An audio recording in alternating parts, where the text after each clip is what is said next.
Welcome. I'm Sebastian Mahfood, and you're listening to WCAT Radio, the on-air wing of En Route Books and Media, bringing you the dulcet sounds of Catholic wisdom. This is an encore presentation of Faith and Sports. Tune in to hear Faith and Sport live Monday afternoons from 2 to 3 right here on Carolina Catholic Radio Charlotte, AM 1270.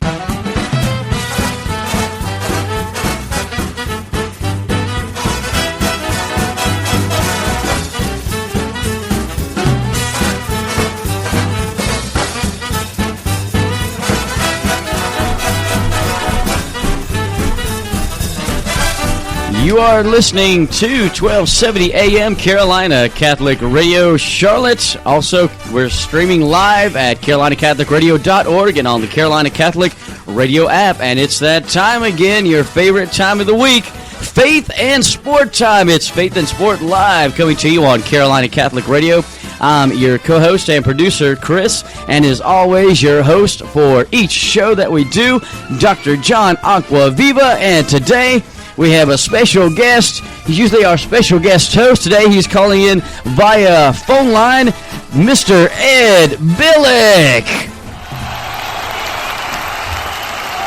Hey, folks, you can sit down. Yeah, thank you. Folks, welcome to the show. However, wherever you are joining us from, here's what we're going to do today. We're going to have our hit or miss with Ed here in a minute. We have our weekend headlines. Our guest is Fr Conrad Murphy. In fact, you might remember him. He joined us. He's our marathoning priest. He runs marathons. He runs long-distance races. But he's going to join us. I want to hear from him on, in particular, how is a priest dealing with this pandemic? In fact, I told him, he says, why do you want me to be on the show? I was just on 2 months ago to talk about marathon training. And I said, no, I mean this. And I said, I've been listening to Carolina Catholic Radio on a regular basis. I haven't heard one program. I haven't heard one priest that's a host of a show or that is a guest on one of those shows that's talking about how they are specifically dealing with this issue. So I thought it'd be good to bring him on. He's from the Archdiocese of Washington. That's Fr Conrad. He's going to join us about halfway through the show. Then we'll follow up with a quick Q&A with Dr. A. But the whole time, you're going to hear a lot of banter between me and Ed Billick and me and Chris Pressler. Thank you guys both for joining us. Ed, welcome to the show, buddy. You know what's here, John, is we're practicing a little social distancing here. Yep. Staying in place here at the house. Yep. I'm looking at John, folks, through the power of Skype. That's right. He's got his sunglasses on. It must be pretty bright and sunny in there because Chris is with him. It's my bright personality. That's right. That had to be it. And then, I don't know about all those fans in the studio. Hopefully they're 6 feet apart. I heard them all cheering at the start of the show. Yes. Ed, tell the folks what you told me about the Pirates. Oh, yeah, it's funny. If the season does start up sometime this summer, and who knows, folks, how this is going to happen.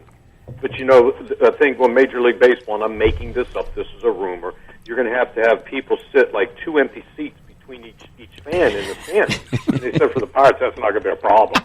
They could go 3 seats between.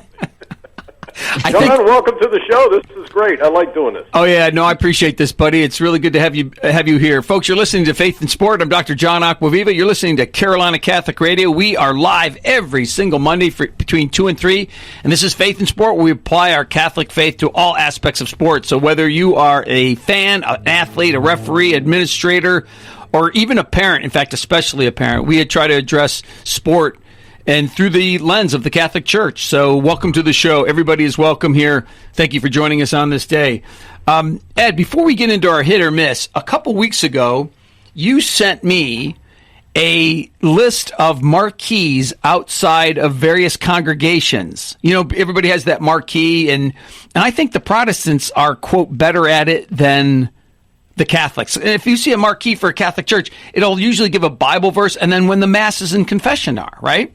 Right. So these are the ones you sent me. In fact, it's been so many weeks, you probably forgot. So I will remind you of some of those marquees that were sent. This is the first one.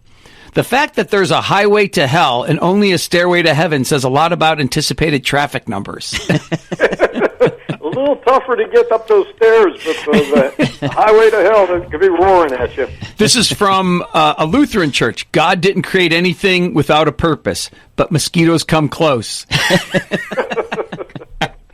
All right, this is from First Covenant Church. It doesn't give a congregation. It says, don't give up. Moses was once a basket case.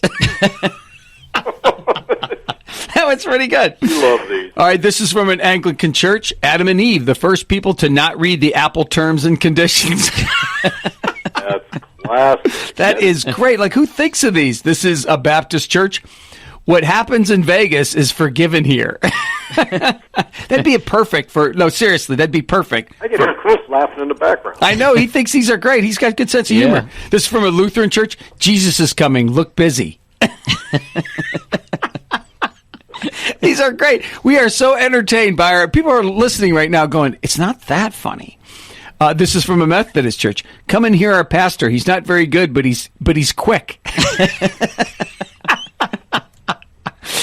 Here's St. Catherine of Siena. Noah was a brave man to sail in a wooden boat with 2 termites. If he had 2 of everything, Noah was... like a Catholic church there. That's right. That is St. Catherine of Siena. Here's it just says a Christian church. Jesus is coming, hopefully before the election.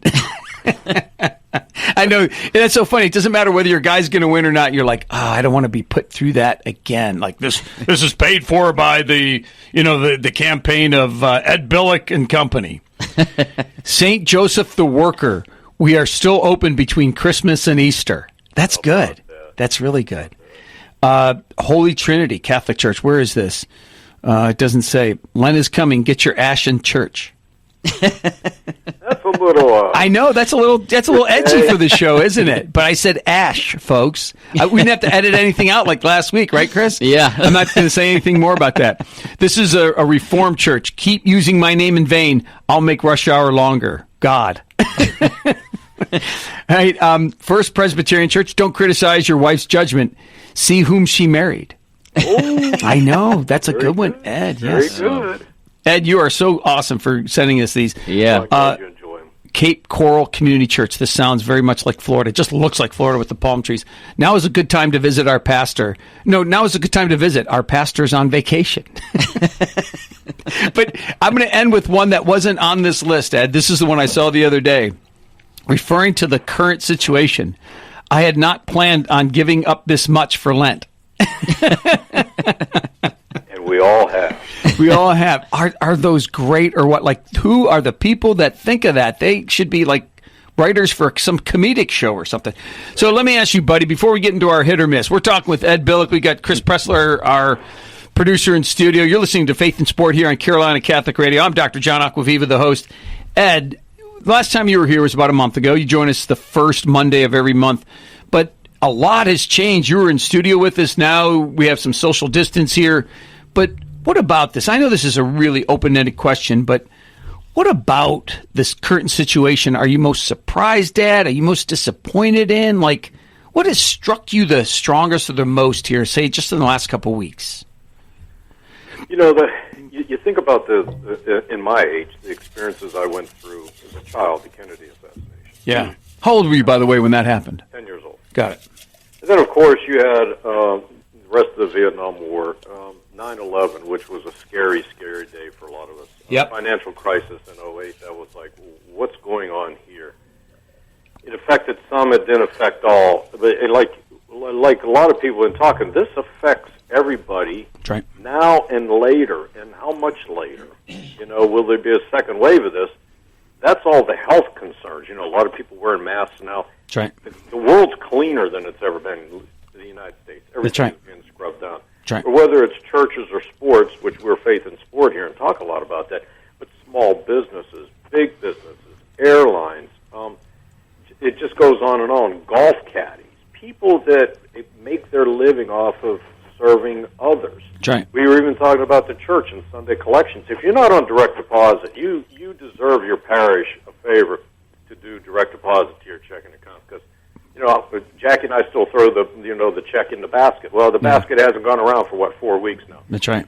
So you think about and I can't wait to hear Father Murphy, because what are priests doing? Are they visiting the sick?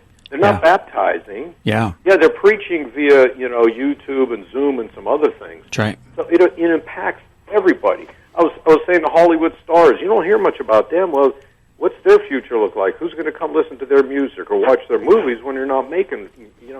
So we're so much into the middle of it, we can't see it. But as a historian, like I love to look back on things. Yep. there'll be surprises to all aspects of the society. And, it's so funny. This thing really kicked off Ash Wednesday, and hopefully this Easter Sunday we'll see a breath of fresh air on this whole thing.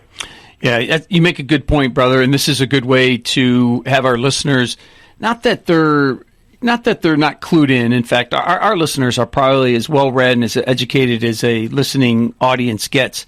But it's just always a good reminder. What you're saying is this impacts everybody. But, I want to put some good twists on this. In fact, one of the questions I'm going to ask Father Murphy is, what positives have come out of this? And it'll be really interesting to see somebody who's ordained and somebody who gets energy from serving his people. It'll be interesting to see what the positives have, that he sees that have come out of this. But tell the story that you told me off air just before we went on about your former employer, Frito-Lay. Well, whether it be Frito-Lay or anyone in the grocery business, everyone still has to eat. Okay, so and the people that buy food directly, most people are eating at home. So the demand has gone up. You think about all the food that's consumed in restaurants. Yep. For the most part, that's not happening. Takeout's few and far between. So those grocery store workers, the workers in the manufacturing plants that are producing food, a lot of them are getting a nice little pay raise during this time. Yep. Because they're coming to work, and especially grocery people who are interfacing with the public every day. Let's not forget about the healthcare workers, which is the most risky of all of that. That's right. But special truck drivers, special parts of our population, of our parishioners, they're going above and beyond to get others through this thing. So, the world's not coming to an end. But when we talk to hit and miss, there's some really neat things coming out during this time. Absolutely. In fact, Ed, we'll get to that hit and miss in a minute. You folks, you're listening to Faith and Sport, where we merge sport and virtue. On the line with us right now is Ed Billick. And you can listen to an encore presentation. That's right. That's right. That's right. In fact, the time our president and chairman, David Papandrea, he has blessed us with, because we're one of the few hourly local shows. Like, there's a lot of local shows, but they are snippets, right? They're 5-minute segments, 10-minute segments, whatever the case. We're one of the few hour, in fact, I think the only hour program. So he's blessed us with and granted us, I think, not only are we live now, but we are rebroadcast tonight and then one time at different times every day of the week. So that's Tuesday, right. Wednesday. Yeah. So, in fact, it got so many that I asked Chris to not mention them because people get dizzy from all the times and the days. But go to our website, carolinacatholicradio.org, and you can see the calendar of EWTN programming, and you'll see us. It's kind of boxed out in like blue or something, so you can see the local programs. That's right. So, I was driving back last week from Pennsylvania. I listened to you guys. Bluetooth it right in through the car on the app. Yep. Clear as day. It Love was it. An excellent show. Awesome. I'm usually hopping around from sports to music. I hung with you guys the whole time. Good content, John. Yeah, I appreciate that, buddy. Thank you for listening, too. So before we get to our hit and miss, I wanted to share with the listening audience what Alicia and I did with our family on Saturday. Father Benjamin Roberts, he is the pastor at Our Lady of Lourdes in Monroe, right? And he sent out to all their parishioners and us, who we aren't parishioners there, but we're friends with him, and Alicia, that's where she goes for her monthly confession to Father Roberts. And Father Benjamin sent out via Facebook, and he said, here's what we're going to do. We're going to do every Saturday between 3 and 4. I'm going to be out near the grotto, so it's an open ground. It's this nice there's a path leading up to the grotto, and there's Jesus and the Blessed Virgin, and it's kind of carved out, and it's a really neat kind of like just a little getaway right offside Franklin Street there, right across the street from the actual chapel, the church. And Father Benjamin said, I'm going to be hearing confessions between 3 and 4, and the deacon's going to be there handing out communion. This is a couple weeks ago, right? So we have 4 kids. Claire is 9, Luke is 8, Abigail is 7, and little Gracie is 4. And Luke and Claire are old enough and have they've been they've given their first confession. So this was like their 3rd and 4th times, respectively, something like that, to go to confession. So we went up there at around 3 o'clock on Saturday, and there was a bunch of benches there that kind of surround the grotto, and they're about 30, 40, 50 feet. But in the corner underneath this tree is Father Benjamin, right, Ed? And he has got this huge mask on, right? Like this huge surgical mask going just below his eyes all the way to like his chin. And of course the wraps go around his ears. And of course, why wouldn't he, right? The mandate from the government or the suggestion is wear a mask. And I walked up to him, and I just before we started, confession there, he said, believe it or not, this mask is not for the coronavirus. And I go, then why are you wearing it? He goes, my allergies are killing me.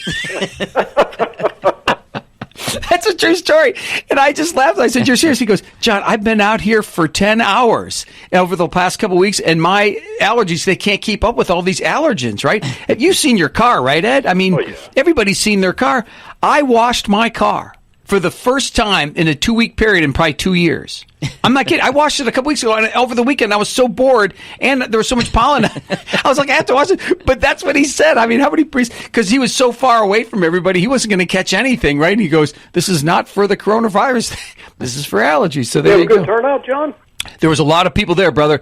And I asked him, I said, where can we get communion? And he said, no, we can't do that anymore. He goes, the first week we did it, over 200 people showed up, and that's just too many people. It's just the chances for spreading it would just go too high. So he stopped doing communion. So, yeah, we're a little bummed out about that. So we're like anybody else. We're going on, about a month without any Holy Eucharist, right, buddy? Exactly. You got to do the spiritual communion. You got to do that. So one more thing about the mask, and then we'll move on to our hit and miss. There is a farmer not too far from our house, Ed, and every holiday, I'm not exaggerating this, every holiday, he will take these round hay bales and he'll create like a character, right? And he'll put like little pieces of cardboard on to kind of create to finish out the character. And at Christmas time, of course, he makes Santa Claus. At Easter, out of these bales of hay. It's really clever, right? But they're huge. They're like 30, 40 feet high. You could see it from blocks away, right? He does the Easter bunny, right? At Christmas time, or at Easter time, he does at Halloween time, he'll do like a scarecrow or something like that. Anyway, the Easter bunny the other day, now remember, this is 30 feet high. He had a surgical mask on the Easter bunny. That's true. That's absolutely true. All right, well, listen, buddy, let's move on. Folks, you're listening to Faith and Sport here on Carolina Catholic Radio, where we merge sport and virtue. I'm Dr. John Acquaviva. Chris Pressler's in studio here as the producer, and we got Ed Billick on the phone. And, Ed, let's talk about our hit and miss of the week. And what's your hit or miss? A lot of people, we're doing it here with social distancing, but I can see you on Skype. Yep. Of course, the app Zoom, which a lot of businesses use. Our Cursillo group, our Saturday Cursillo group, used Zoom on Saturday to meet. Awesome. The Bible study, the weekly readings, give a shout-out to Ron Groover. We did that. He emailed us the readings for the week. We had a great discussion. And then you start thinking about all the kind of abilities from home to connect. And that's a huge hit for me. And then on the sports side, I'm not watching, it'd be the Masters this week or the March Madness, last week or the week before, or Major League Baseball. I'm watching old vintage sports. Yeah. Old games. Yeah. So it's allowing for time. So this whole thing, my hit is, it gives you time for other things. It also gives you time for more time with your family. There's no question about that. This can't be overstated, actually. I think a lot of people, I remember we were watching NBC Today Show the other day, and this woman was, the camera was on her. She was doing it like via Skype or something, and she was praying to God, and she had her eyes closed and her head down, and she's like, Dear Lord, I love you. You have made me a creature of prayer and wanting to be closer to you. She said, but you know one thing, Lord. She said, I'm not a homeschooling mom. She goes, that has been made evident. And of course, a lot of people have discovered that their patience has been tried. There's a constant, need for mom and dad. And I think a lot of people have struggled with this. But I was mentioning to my wife just yesterday, we are going to look back on this. And there's no question that there's some positive aspects that have come out of this. And one of them is there's no hustle and bustle. Ed, we have 4 kids, I mentioned, and 3 of them are 7, 8, 9. And each of them this spring were on a softball or a baseball team. And of the days of the week, you guys, there was only 2 days, I should say, that there was not a commitment to a game or practice. And sometimes on Saturdays, all 3 of them were involved. I was up at that field just before this virus thing hit, I was up at the field between, like, say, 10 o'clock and 3 o'clock, just watching and, moving one kid from one field to the other. And thankfully, they're all in the same set of fields, but none of that, brother. And that's one of the things I appreciate. I just appreciate waking up and, okay, we're going to do some schooling. I'm going to do some work.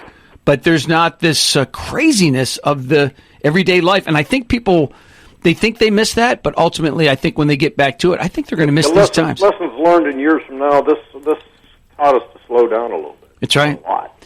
So mine is exactly what you said. Your comment bleeds right into what my hit is for this week.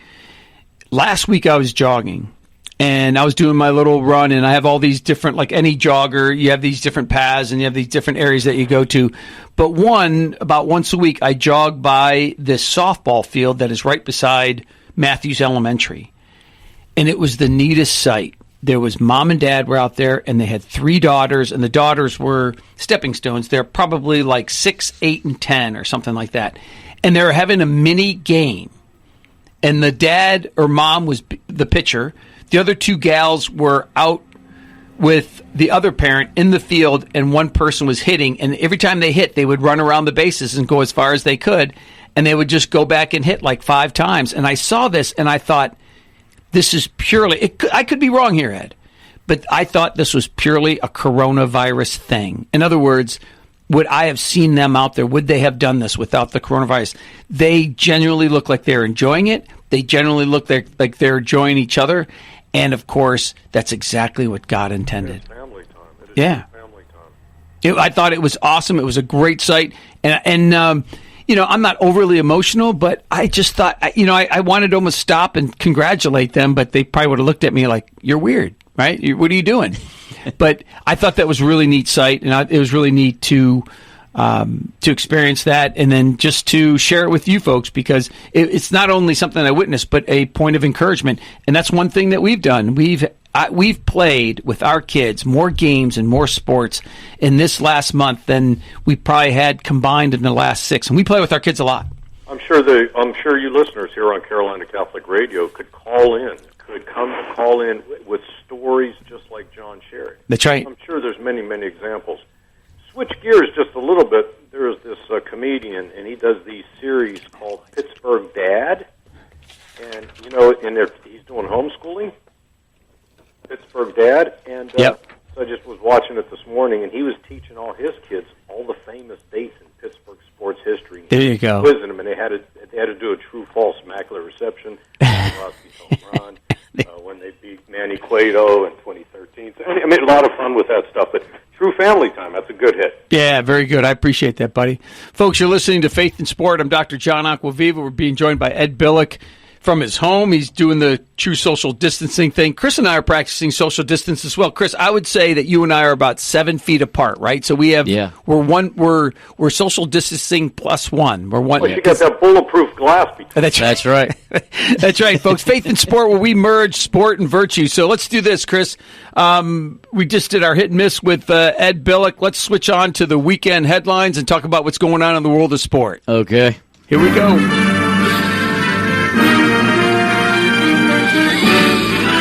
Spanning the globe to bring you the constant variety of sport, the thrill of victory, and the agony of defeat,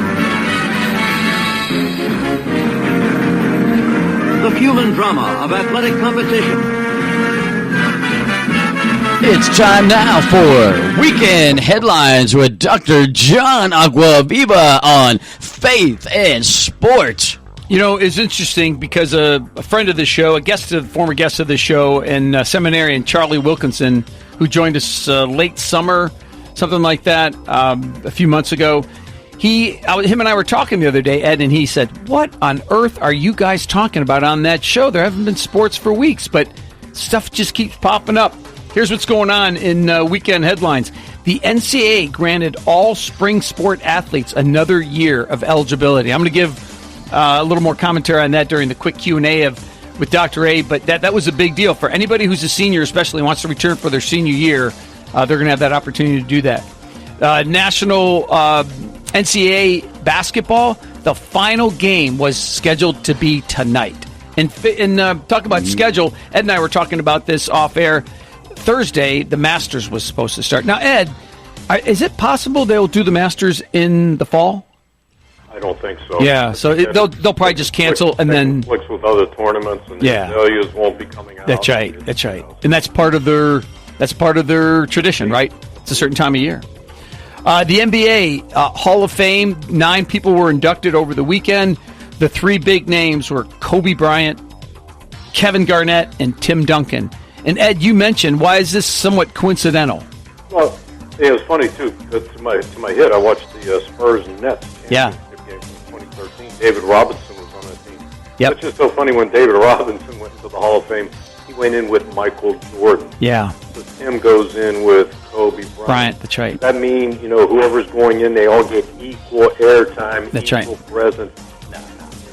But you made a good comment when Pope St. John. Yeah. Got canonized. He went in with others, too. That's right. Yeah, he wasn't just by himself. Yeah, I thought that was interesting, is that a good friend and teammate of Tim Duncan, David Robinson, went in the same year as Michael Jordan and Kobe Bryant, who was considered like Michael Jordan Jr., and that's not necessarily fair to Kobe Bryant because he was such a great player in and of itself, or independently. It's appropriate. Yeah, so congratulations to those 3 and the other 6 that were inducted in Basketball Hall of Fame. Major League Baseball, a serious note and then a really light note. Chris Sale, the great left-handed pitcher for the Boston Red Sox, somehow, I think he injured himself before the games stopped. He needs Tommy John surgery, so he's going to be out for a year.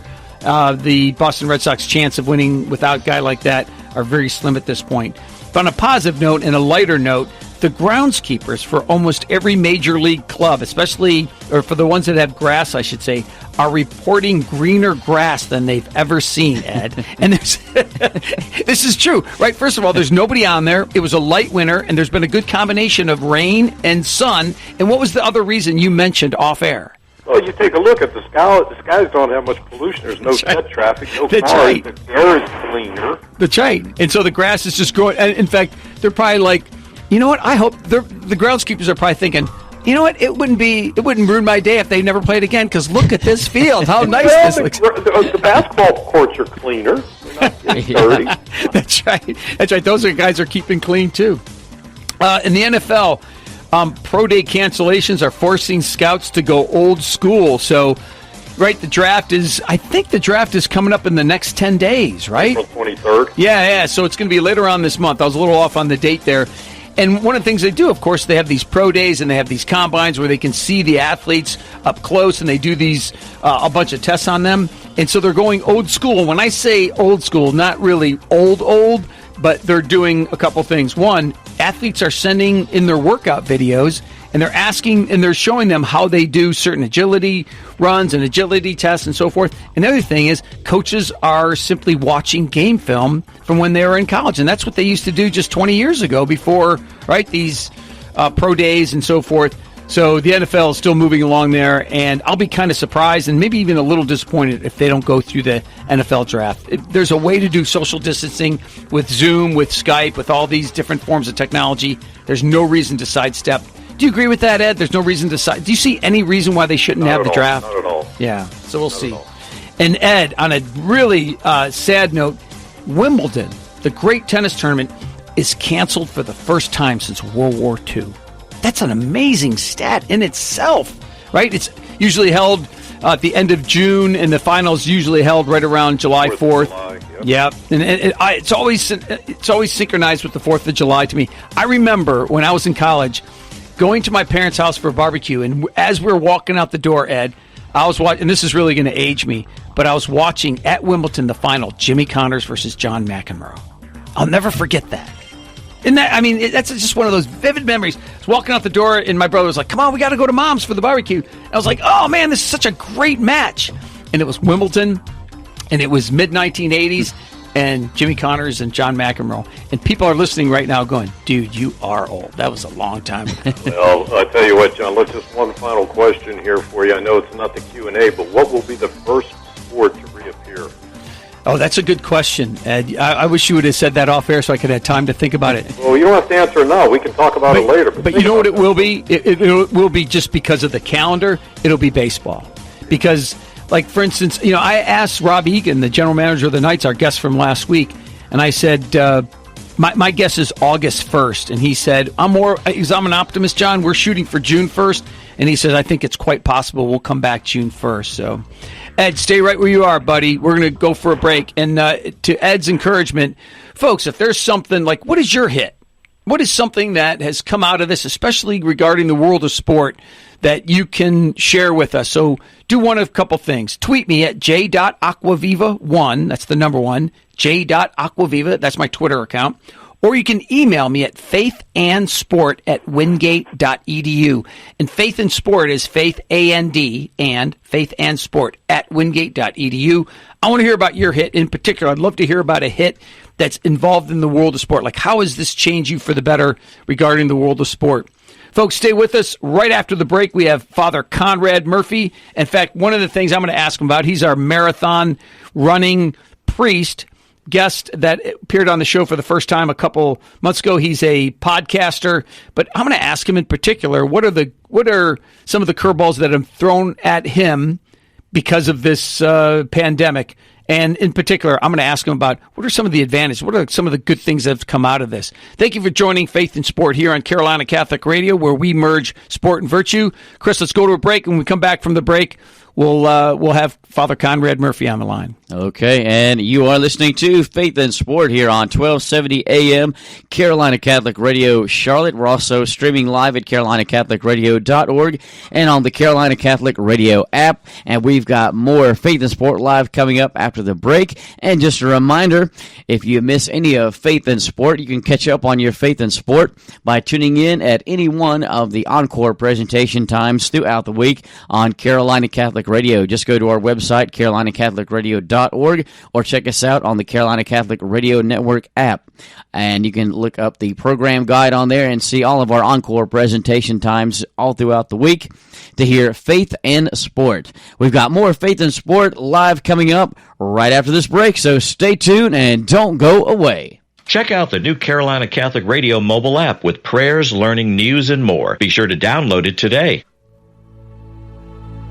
Do you wish to have a closer union with our Lord Jesus Christ? Would you like to learn how to be the hands and feet of Christ? Would you enjoy living the famous prayer attributed to St. Francis that begins with, Lord, make me a channel of your peace, and truly learn what it means? St. Francis also had a famous expression that when all else fails, use words. If these words touch your heart, then you may be interested in inquiring to become a Third Order Franciscan. The St. Maximilian Kolbe Fraternity of Third Order Franciscans meets at St. Thomas Aquinas on the first Saturday morning of each month at 11 a.m. after the 10 a.m. Mass. At our gathering, we pray together, we study together, we eat together, and we encourage one another. Together we learn more deeply the meaning of love. If you would like more information on becoming a Third Order Franciscan, please call Tom O'Loughlin at 704-604-7739. That's 704-604-7739. We'll pray that you take the next step and come join us and be a part of our next gathering. Remember the words, us is the last two letters of Jesus. Thank you. Teachers that care, professors that care about you. Just an awesome experience all around. There's peace here. There's encouragement here. Faculty, everybody that works here, they really set you up for success. I don't think I have ever felt as loved and as supported and as encouraged as I have at the Abbey. There's something here that's underlying and intrinsic. There's like a spirit of love and community. And I think the spirit is God's presence here. Belmont Abbey College, a world away, but close to home. Visit us at belmontabbeycollege.edu. The Carolina Catholic Radio flagship campaign is being extended through Easter Sunday. We are currently approaching $17,000 in pledges and can see the light at the end of the tunnel to our goal of $25,000. This money will be used to cover upfront expenses to purchase our flagship station, AM 1270 Catholic Radio Charlotte. Please make your tax-deductible gift on the Donate tab of our website, carolinacatholicradio.org, or on our Carolina Catholic Radio mobile app. Catch the spirit. Please give what you can to ensure the future of local Catholic radio across the Charlotte Diocese and upstate South Carolina. Thank you, and God bless you.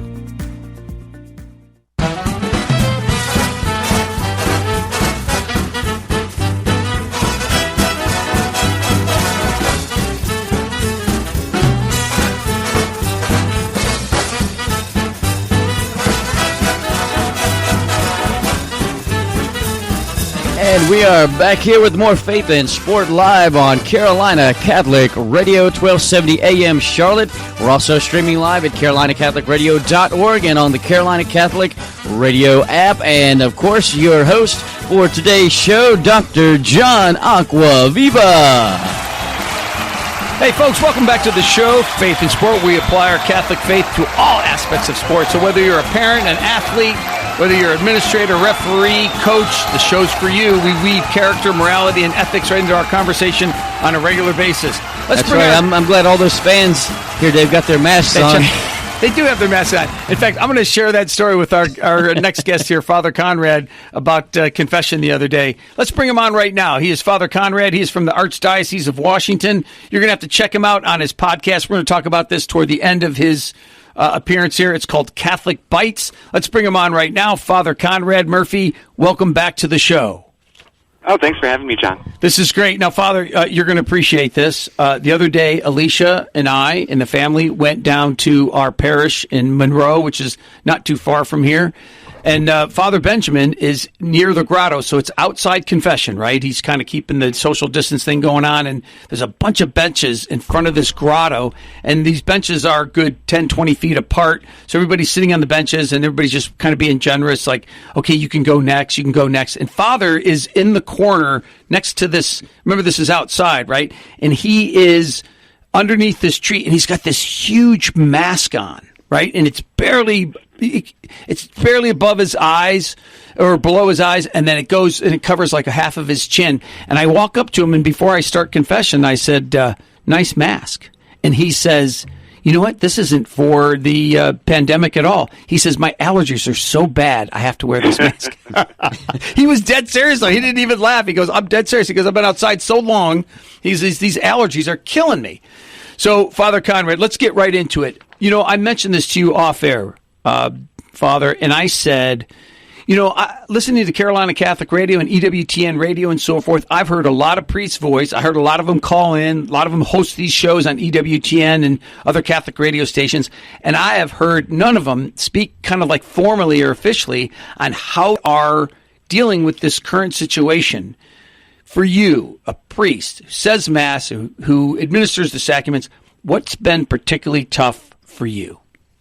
I think it's the same thing that's been tough for everyone. I've gotten so many emails or text messages, stuff like that, from people just desperate to have some connection with the sacraments, and just we aren't able to. I'm sure it's the same with you guys down there, but the closing of public masses, especially during this time of year, it's Holy Week, you know, the most important time of the year. That's right. It just is so heartbreaking, and so that's, I mean, the hardest part for me is just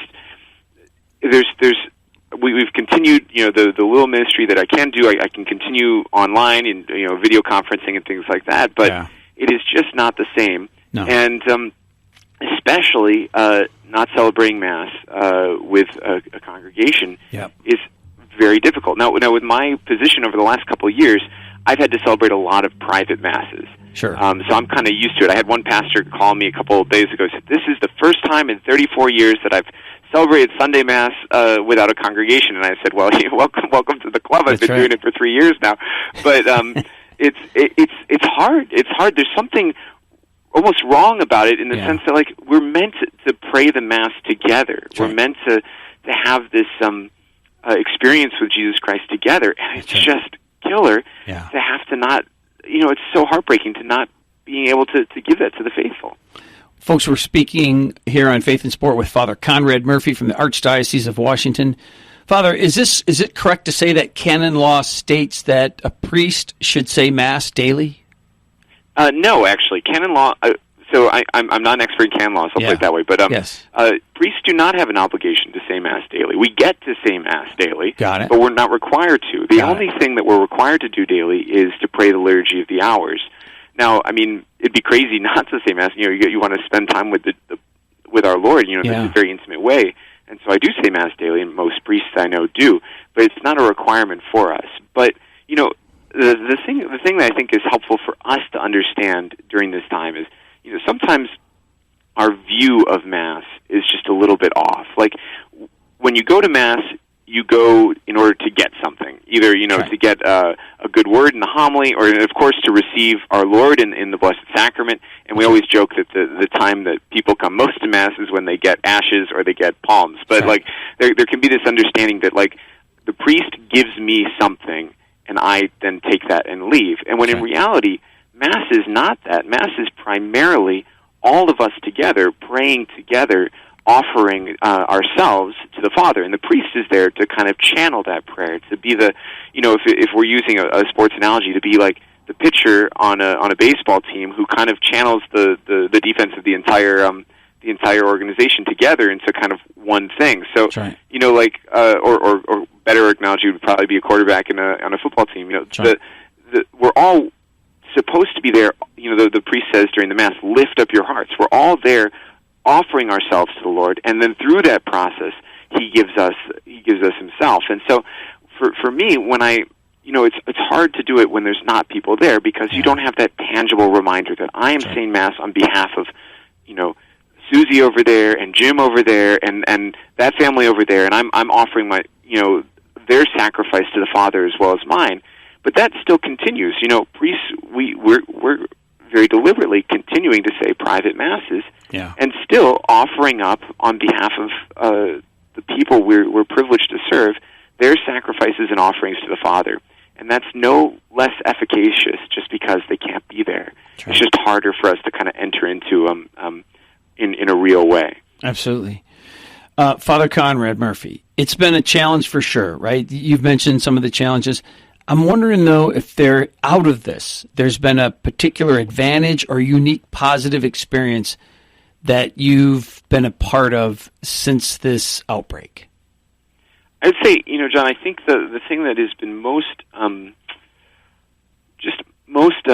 edifying to me during this is the expressions of love for Jesus and love for the sacraments that I've heard from people who can't be there. You know, there's that idea, that trite phrase, absence makes the heart grow fonder, or that you don't really know how much you value something until you lose it. And and I think that's true for so many people. We can very easily take Sunday Mass for granted, and priests as well, and this has kind of shown us, oh my gosh, there's a treasure here. I don't get to have it, and because I don't get to have it, I realize just how incredible it was. And so I hope, my prayer is that when we come on the other side of this thing, that people then can say, okay, I gotta get back to that treasure. I gotta value it for what it's worth, because it's such an incredible thing that we get to partake in the saving sacrifice of our Lord and God Jesus Christ.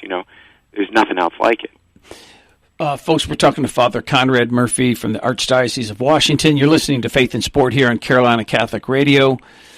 Father Conrad, going back, kind of circling back to our first question about how tough the situation is, you are, I don't know if the correct word or appropriate word is unique, but you are involved in a lot of ministries, right? You're the secretary to the Archbishop of the Diocese of Washington, right? Archdiocese of Washington.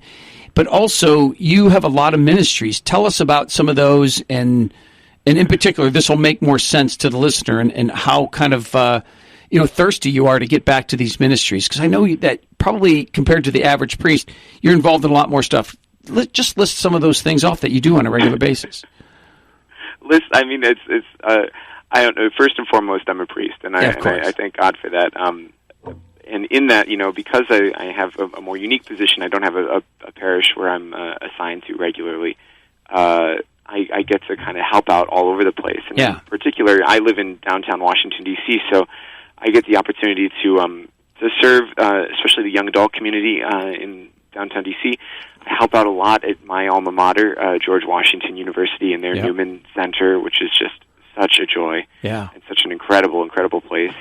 And I've got all these kind of little side projects here and there. I've got a group of young adults who asked for like a philosophy course, and so we meet once a month and discuss Plato or Aristotle or something like that. And then the other thing that you mentioned at the beginning of the show is I have a podcast called Catholic Bites, and in that it's a rather nerdy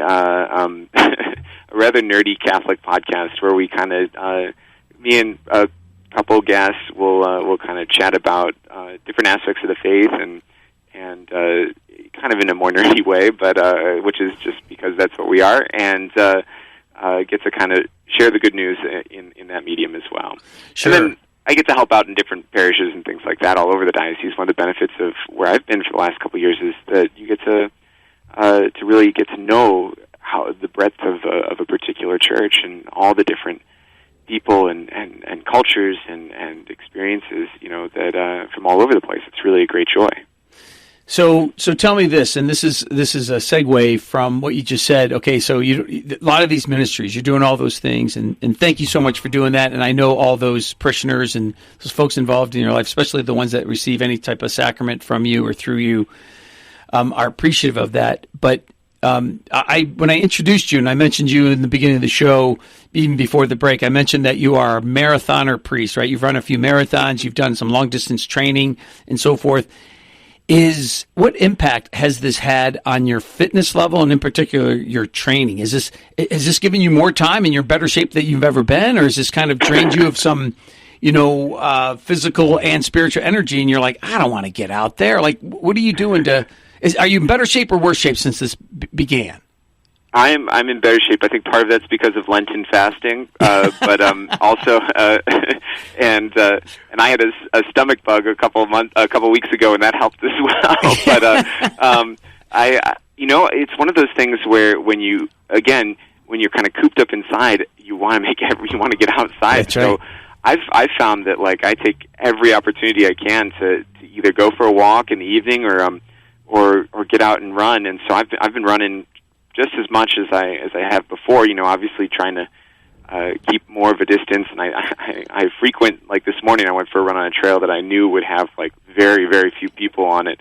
And so I've had to be a little creative that way. But for the most part, it's and I've noticed too, like there are a lot more people out on the streets, especially here in DC, where there's a lot of young people who like to stay fit, but most of them do it through fitness classes that have all been canceled, and so they're all out running now. That's right. And so places that before I would be the only one on the trail, now I see tons of people out there. So I think there's something healing and that gives peace to just being out in nature, being out away from everything, and you're able to kind of just contemplate things a little bit more peacefully than you would if you're cooped up inside. And so running has definitely been a way to kind of manage the craziness of the time we're in.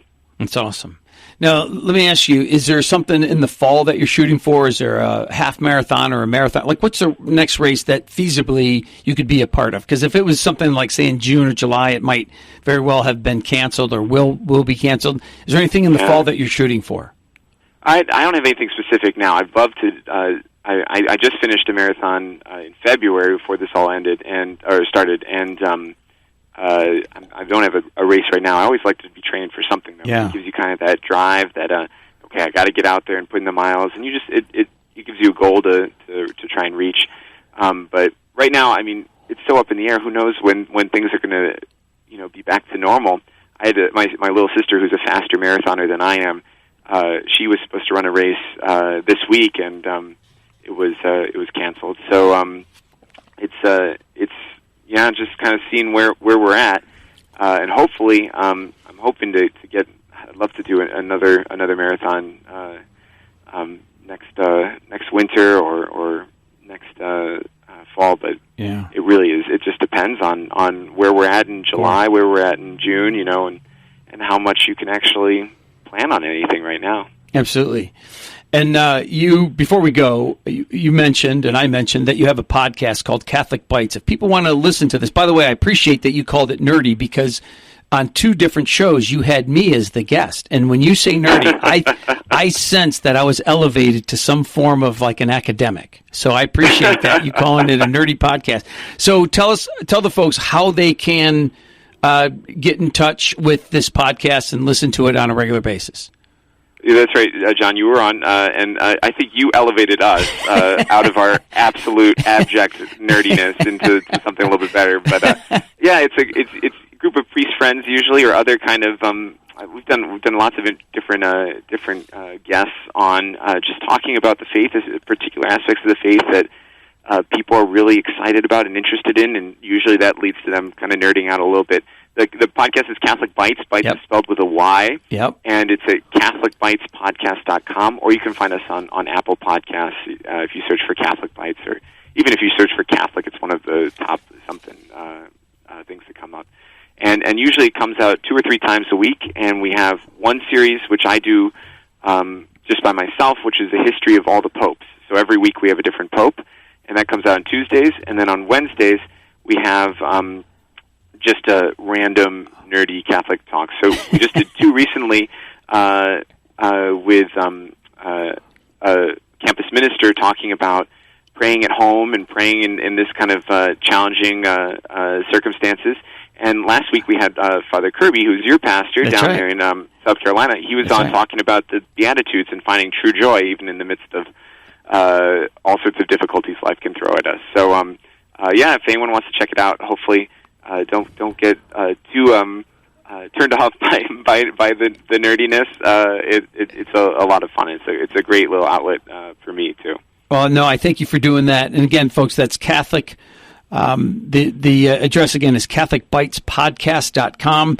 Catholic Bites is a short, dynamic podcast delivering talks on various topics about the Catholic faith and people on the go. Father Conrad Murphy from the Archdiocese of Washington, thank you for your service to the church, and I'm going to ask that our listeners pray for you and your continued mission in serving God's people. Thank you for joining us on the show as well, buddy. Thank you so much, John. I appreciate all the prayers. You got it. Take care. Well, there you go. Our marathoning, somewhat frustrated Catholic priest, right? Like, I mean, he couldn't even hide that, right? He was just like, wow, this is really, but I thought that was neat. One of the things that he mentioned was he's energized by the fact that so many people are calling him and contacting him and emailing him and texting him and going, we got to get together here. We got to have Mass. We got to have the Eucharist. We got to incorporate these sacraments into our life again. And I thought that was neat because people are hungry for it. And of course, Chris, you and I both know this. The day that the president and these health officials go, get back out there, boy, people are going to just be out and about. I know. It's going to be crazy. All right, folks, listen, you've joined Faith in Sport. I'm Dr. John Acquaviva. We're joined in studio here by producer Chris Pressler. And then joining us by phone is the periodic co-host Ed Billick. He's going to come right back on with us. In fact, we're going to do the quick Q&A with Dr. A. But I want to thank you for joining us here on Carolina Catholic Radio. And one of the things that if you've listened to Carolina Catholic Radio, just even for an hour or so, you probably know that we are on a campaign to raise funds to keep this radio station going. We are 100% listener supported. So please, folks, go to our website, carolinacatholicradio.org, and consider making a donation today. So, Ed, let's see. We got a few more minutes left. Buddy, welcome back to the show. And you got a couple questions for me, don't you, regarding the quick Q&A with Dr. A, so shoot it at me. Yeah, you saw something, John, and I didn't see this, a Christmas time World Series. Yeah. Is this Major League Baseball's way of keeping in the forefront? I mean, that's a little absurd, but we are in absurd times. No, and it's true. I think the reason primarily Major League Baseball is mentioning a Christmas time World Series is they want, like anything, like any sport, they want to keep the discussion in the forefront of people's minds, right? Baseball struggles as much as anybody, I think, especially of the major sports. And by them talking about this, it makes conversation. I can't imagine, though. I really can't imagine them going up against the NBA And in particular, I can't imagine them going against NFL playoffs and the bowl games. And the other thing, Ed, is which I really think will take away from the sport is they're talking about going to a neutral, warm site, like, say, Puerto Rico or something. Wouldn't that be strange? Yeah, you don't see that. Yeah, so you don't see that happening either. Yeah, but wouldn't it be nice to see Santa throw out the opening pitch or maybe run the bases to open the game? You know, reindeer run the base pass. Here's the problem. We're acting like it's against some type of moral code or some moral law not to have 162 games. If we have 60 games to go to the, that's fine. What's it matter? You know what? Father Conrad Murphy said something that applies here. You don't know how much you miss something until it's gone. So right. I don't know if we'll miss baseball that much. No, I think it'll be fine. Like, let's say it comes back August 1st. Now, think about it. It usually ends by, the 1st of October, right? We're talking October and September. Even though that's a shortened season, that's literally a third of what they would normally play. But it's okay to have 60 games to see who goes to the playoffs. 60 games is a lot. Heck, in any other sport, literally in any other sport, even in college baseball, which they play a lot of games, they don't play 60 games, and they determine who's going to win the World Series there. Good point. Very good point. Second question, buddy. Yes, the NCAA, they do the right thing by extending the spring sports athletes to another year of eligibility. You alluded to this earlier in the show. Yeah. You're going to talk it now. Yeah, so I think they did do the right thing. Now, keep in mind that this is for spring athletes only. In other words, the fall spring athletes, like volleyball, which play part of their season in the fall semester and then the rest of their season in the spring. Swimming and diving does the same thing. Basketball does the same thing. So this is spring-only sports, like baseball, like lacrosse, like softball. They get another year grant of eligibility because they played about only a third of their games. Here's the thing. How many of these kids are actually going to come back for a fifth year? In other words, they're going to have to pay to come back. And at places like Wingate University, where it costs $40,000 a year, right? This is without Pell Grants and so forth. But I just don't think they're going to do it. It's just going to be too much money. In fact, I had an opportunity. I graduated in December. I had a chance to come back for my senior year, a fourth year of baseball. And my friends were like, John, come back for that fourth year. And I didn't do it just because of the cost. It was going to cost me like $3,500, right? It's too much. I know we only got a few more moments, but you think about, okay, you were talking about enrollments in colleges.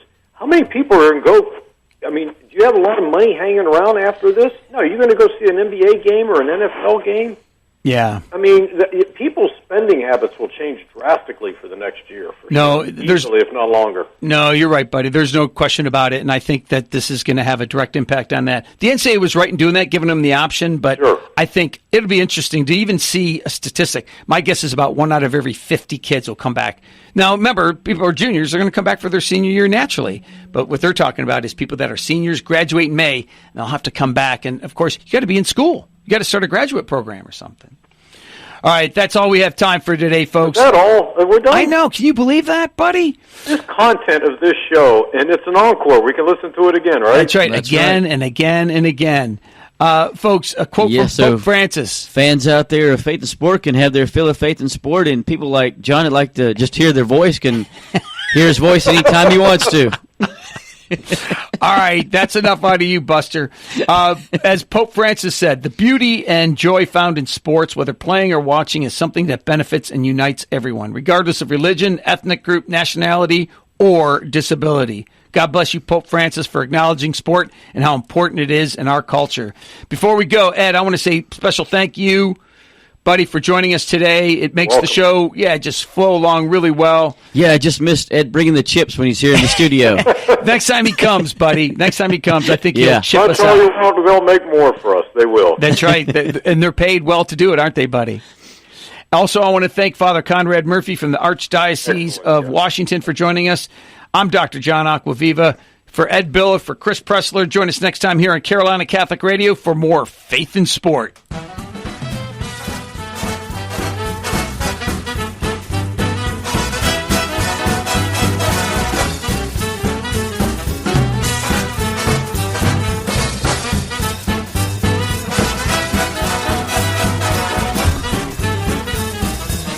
We want to thank you for tuning in to Faith and Sport today on Carolina Catholic Radio Charlotte, AM 1270. We're also streaming live at carolinacatholicradio.org and on the Carolina Catholic Radio app. Make sure you check out the program guide tab on the Carolina Catholic Radio website or on the app to check out all the encore presentation times that you can catch an encore presentation of this show throughout the week on Carolina Catholic Radio.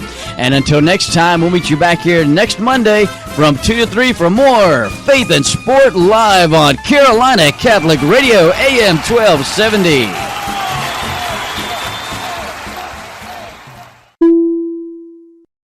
Hello, God's beloved. I'm Annabelle Mosley, author, professor of theology, and host of Then Sings My Soul and Destination Sainthood on WCAT Radio.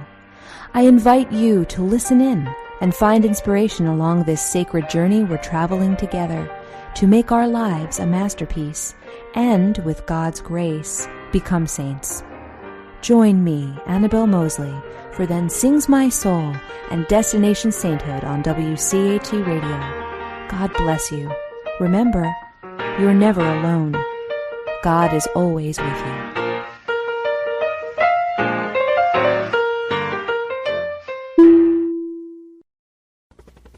We hope you enjoyed the program and will join us back for another show on WCAT Radio. This is Sebastian Mahfood. Good day.